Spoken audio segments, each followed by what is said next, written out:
Hello दोस्तों, आज बात करते हैं मौर्योत्तर काल में भारत पर 4 डायनेस्टी ने अटैक किया।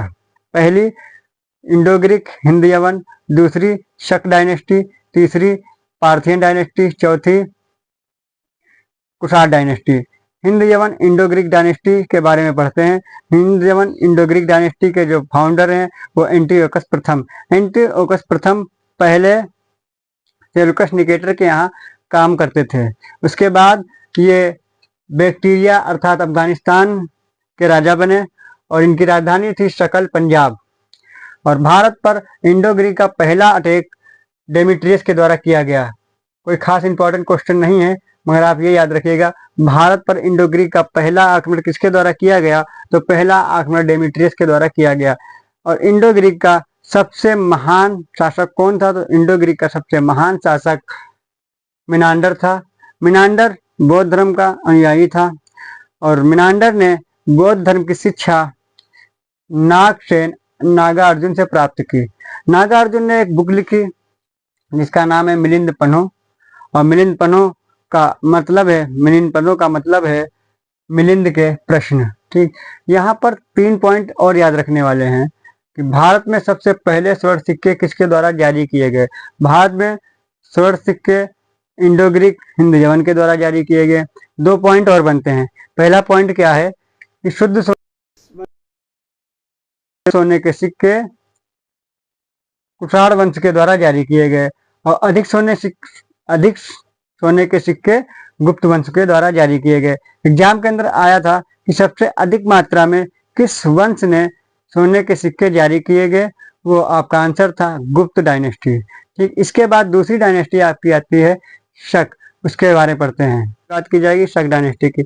शक डायनेस्टी की शाखा भारत में इंटर करती है। वो चारागाह की तलाश में निकलती है और धीरे धीरे वो भारत में इंटर करती है। शक डायनेस्टी की 5 शाखाएं भारत में इंटर करती हैं। पहली शाखा उनकी तहसीला पंजाब में पहुंचती है, दूसरी शाखा उनकी जम्मू कश्मीर में पहुंचती है, तीसरी शाखा उनकी मथुरा में, और चौथी शाखा उनकी उज्जैन, और 5वीं दक्कन में पहुंचती है। फिर आगे क्या होता है कि इनकी शाखाएं धीरे धीरे फैलती हैं और अचानक से इनके साथ 58 ईसा पूर्व में उज्जैन के स्थायी शासक के साथ इनका युद्ध होता है, जिसमें उज्जैन के शासक शकों को पराजित करते हैं। और इस खुशी में उज्जैन के विक्रमादित्य 57 ईसा पूर्व में विक्रमी संवत प्रारंभ किया। अगर क्वेश्चन आ जाए विक्रमी संवत का वर्ष बताइए, तो आज 2024 चल रहा है, तो 2024 में आप 57 जोड़ देंगे तो विक्रमी संवत का वर्ष पता चल जाएगा। ठीक, इसके बाद आपका आता है रुद्रदामन। तो शक डायनेस्टी का जो सबसे प्रसिद्ध शासक था वो था रुद्रदामन प्रथम। रुद्रदामन प्रथम संस्कृत भाषा का प्रेमी था और इस प्रेम को आगे बढ़ाने के लिए उसने जूनागढ़ अभिलेख संस्कृत भाषा में लिख दिया। एग्जाम के अंदर एक क्वेश्चन आया था कि जूनागढ़ अभिलेख किस भाषा में लिखा गया? तो संस्कृत भाषा में लिखा गया। ठीक, कठियावाड़ में एक झील थी जो खंडहर पड़ी हुई थी।